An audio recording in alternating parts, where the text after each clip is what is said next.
केंद्र सरकार की ओर से आगामी 1 अप्रैल से लागू किए जा रहे आयकर अधिनियम 2025 को लेकर प्रदेश भर में जागरूकता सेमिनारों का आयोजन किया जा रहा है। इसी के तहत डीडवाना कुचामन जिले के कुचामन सिटी में संभाग स्तरीय सेमिनार का आयोजन किया गया। सेमिनार में कर सलाहकारों, उद्यमियों और करदाताओं ने उत्साहपूर्वक भाग लिया। कार्यक्रम में नए आयकर अधिनियम के बारे में भी विस्तार से जानकारी दी गई।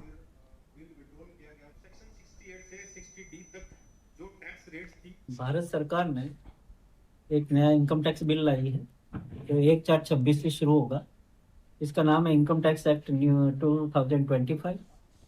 उसके बारे में जानकारी देने के लिए आज कुचामन आए थे और हमने जो पुराना जो एक्ट है भारत सरकार ने उसको जो है काफ़ी सरल कर दिया है।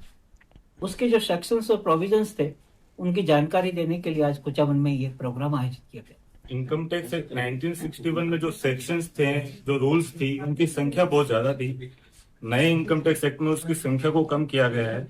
निश्चित रूप से पुराने इनकम टैक्स की तुलना में यह जो नया कानून है वो सरलीकृत है और बहुत आसान शब्दों में समझाया गया है। एक टैक्स प्रोफेशनल ही नहीं बल्कि व्यापारी भी उसको आसानी से समझ सकता है और उसको इम्प्लीमेंट कर सकता है, उसकी अपनी टैक्स की कैलकुलेशन कर सकता है। उस दृष्टि से नया कानून जो है काफी सुदृढ़ है। इसके अलावा जो पहले प्रीवियस ईयर असेसमेंट ईयर के अंदर डिफरेंस होता था, मेरा असेसमेंट ईयर 25-26 है, मेरा प्रीवियस ईयर 24-25 है, हमेशा कंफ्यूजिंग होता था। अब डिपार्टमेंट ने दोनों को कॉमन कर दिया। इसी तरह से सभी सेक्शंस में उन्होंने अमेंडमेंट किया। सेक्शन 10 जो एग्जम्पशन का है उसको भी काफी सिंप्लीफाई किया है। रिलेटिव की डेफिनेशन को भी और भी डिफाइन किया है।